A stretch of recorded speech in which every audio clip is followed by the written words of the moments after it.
Siz de iyisiniz ama bizim olmadığımız yerde.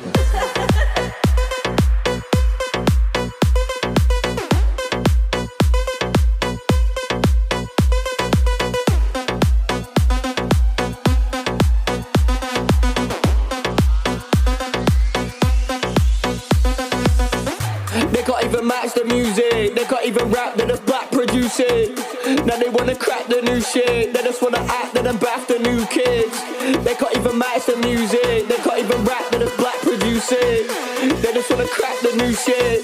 Rekabetlik seven esnaflık yapsın.